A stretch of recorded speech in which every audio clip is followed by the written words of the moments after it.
បាទសួស្តីបងប្អូនទាំងអស់គ្នាហ្នឹងហើយបងប្អូនឃើញ QQ នៅកន្លែងខ្ញុំឈរហ្នឹងបងប្អូនកុំច្រឡំថាស្មៅអីបាទអាហ្នឹងគឺជាដើមសណ្ដែកដីបងប្អូនបាទហើយថ្ងៃហ្នឹងខ្ញុំមានអារម្មណ៍ថាដូចជាឃ្លានសណ្ដែកដីដុតបាទអញ្ចឹងខ្ញុំក៏ឆ្លៀតបាទឡើងពីធ្វើការពេលល្ងាចខ្ញុំក៏មកដកសណ្ដែកដីបាទមួយក្តាប់តូចដើម្បីយកទៅដុតឲ្យវាឈ្ងុយឆ្ងាញ់តែម្ដងតែមើលបងប្អូនថាវាឆ្ងាញ់ដល់កម្រិតណាបាទឥឡូវខ្ញុំកំពុងតែធ្វើការដកឲ្យបងប្អូនបាទនិយាយទៅដកច្រើនទេដកទៅតាមតិចតួចទៅបាទតែមកហូបនេះឯងបាទហើយឥឡូវនេះគឺថាខ្ញុំដកបានហើយបងប្អូនបាទគឺថាខ្ញុំដកតែប៉ុណ្្នឹងហូបទេបាទគឺបើយើងហូបច្រើនគឺវាខាត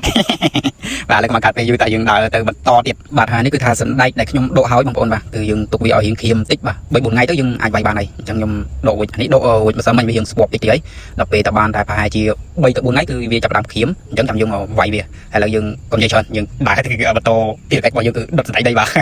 កុំនៅអាហ៊ីវហប់អត់ទៅច្រើនបាទហើយឥឡូវគឺថាយើងដើរមកដល់កន្លែងដុតសណ្ដែកដីហើយបងប្អូនគឺយើងចាប់ផ្ដើមកាត់ភ្លើងបាទហើយយើងយកអាដើមសណ្ដែកដីដែលវាក្រៀមអាកន្លែងដីហ្នឹងគឺពេលដែលយើងចង់ដកត្បូងហ្នឹងគឺយើង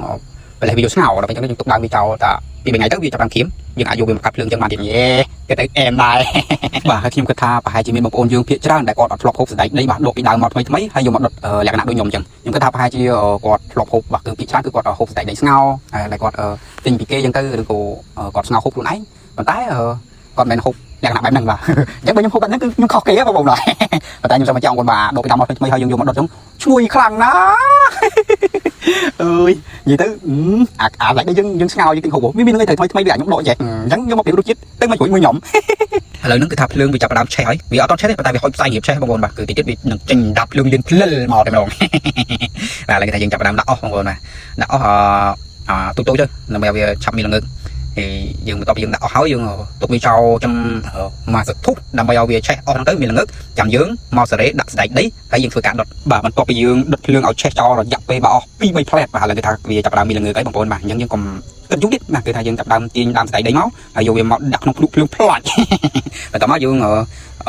ដាក់ល្ងើកពីលើមើមវាហ្នឹងដើម្បីឲ្យវាសក់ទាំងក្រោមសក់ទាំងលើអញ្ចឹងទៅគឺវាឆ្អិនល្អបងប្អូនបាទយើងដាក់ល្ងើកផងដាក់ផេះផងទៅឲ្យវាងុំបងប្អូនណានិយាយទៅគឺវេទនាមកបងប្អូនតែបានហូបនឹង